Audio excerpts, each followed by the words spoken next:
So can you tell us about any research you've got or your personal experience with those who might be skewed more towards the right of the STEM scale in terms of finding new roles quicker, or being more aspirational or anything along those lines?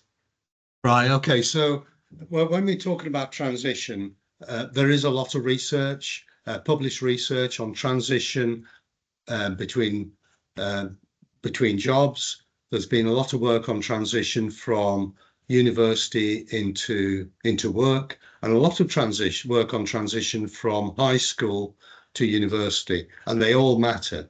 So just touching upon because one of the big areas, one of the fastest growing areas for us at the moment is this notion of transition from high school to university.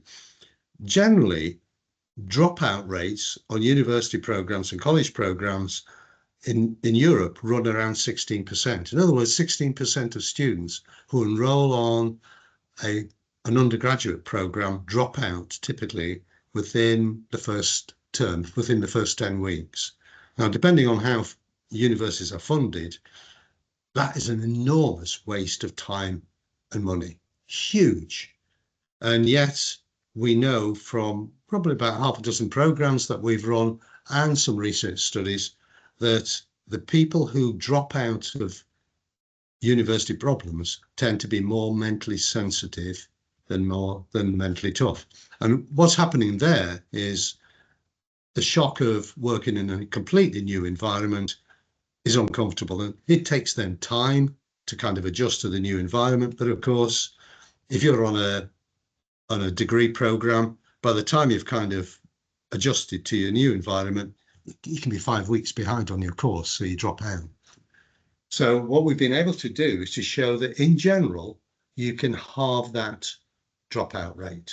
Now, the economics of that are phenomenal. I mean, really, really phenomenal. You can save universities and funders a fortune by simply assessing students when they are joining a university and directing pastoral care support to them. And the interesting thing is that pastoral care is generally sitting in a university or a college, but they rely upon people knocking on their door. What this is doing is creating a more proactive approach.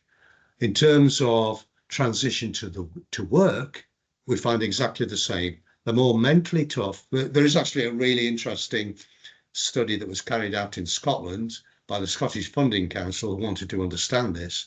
And what we found was that the more mentally tough tended to get a job more quickly, and they tended to get better paid jobs than the mentally sensitive. And there is actually a piece of research from